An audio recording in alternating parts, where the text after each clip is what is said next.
அஸ்லாம் வலைக்கும். இன்னையோட குட்டி விலாக் பார்க்கலாமா? எப்பயும் போல எந்திரிச்சோன்னா எங்கே வருவன் பக்கமாக தான் வருவோம்ல, அதே மாதிரி கிச்சனுக்கு வந்தாச்சு. இன்னைக்கு லஞ்ச் என்ன பண்ண போகிறேன்னா, பீஃப் இருந்துச்சா, சரி பெரட்னாப்பில் அப்படியே கிரேவி மாதிரி வச்சலான்னு சொல்லிட்டு தான் ரெடி பண்ணிக்கிட்டு இருந்தேன்.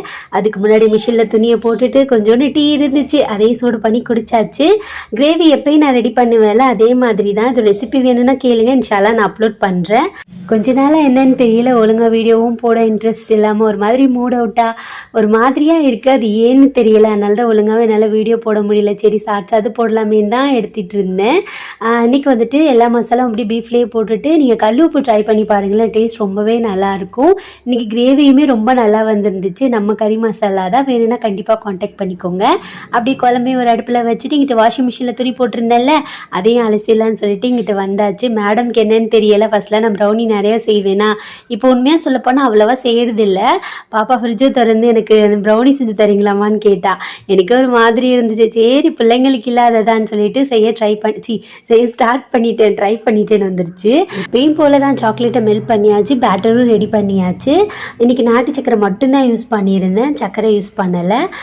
நம்ம வீட்டுக்கு தானே, நம்ம இஷ்டப்படி செய்யலான்னு சொல்லிட்டு கொஞ்சம் நட்ஸு, கொஞ்சம் சாக்லேட்டு, சாட்ஸ் இருக்கும்ல, அதில் குட்டி குட்டி அந்த மாதிரி பால்ஸ் இருக்கும்ல, அதையும் போட்டுட்டு ஓடிஜியில் வச்சாச்சு. மேடம்க்கு தாங்க முடியலை, எப்போமா ரெடி ஆகும்னு கேட்டுகிட்டே இருந்தா.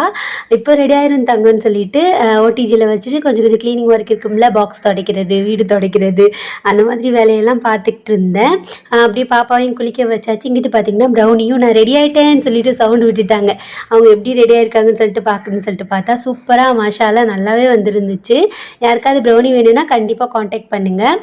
எப்படி வந்திருக்கு பாருங்களேன், நல்லா கிரிங்கிள் டாப்போட சாக்லேட்டியாக இருந்துச்சு. மேடம் எப்படி சாப்பிடுவாங்களான்னு பார்த்தீங்களா, அப்படி தான் சாப்பிடுவாங்களாம். அப்படியே கொஞ்சம் ஆரட்டுன்னு விட்டுட்டு நான் நமாஸ் படிக்க வந்துட்டேன். பாப்பாவுக்கு ஃபீவருன்றனால நான் 2 days once bed cover change பண்ணிடுறேன், இது போடணும். இப்போ அந்த வேலை இருக்குது.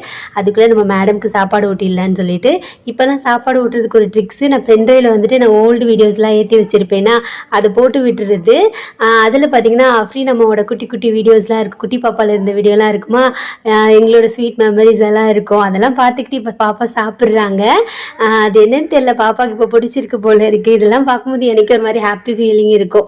நம்ம ஓல்டு மெமரிஸ்லாம் பார்க்கும்போது கொஞ்சம் நல்லா இருக்கும்ல, அது மாதிரி தான். அப்படியே பார்த்துட்டு இருக்கிறதோட வசந்த சாக்கில் சாப்பாடு ஊட்டி விட்டுடலான்னு சொல்லிட்டு ஊட்டி விட்டுட்டு இருந்தேன். நமக்கு என்ன, நம்ம பிள்ளைங்க சாப்பிட்டா போதும், அதுக்காக என்னென்ன யூஸ் பண்ண வேண்டியது இருக்குது பாருங்களேன். இது எத்தனை நாளைக்குன்னு தெரியல, கொஞ்ச நாள் இதுவும் போர் அடிச்சிருச்சுன்னு வைங்களேன், மேடம் சேஞ்ச் பண்ணிடுவாங்க.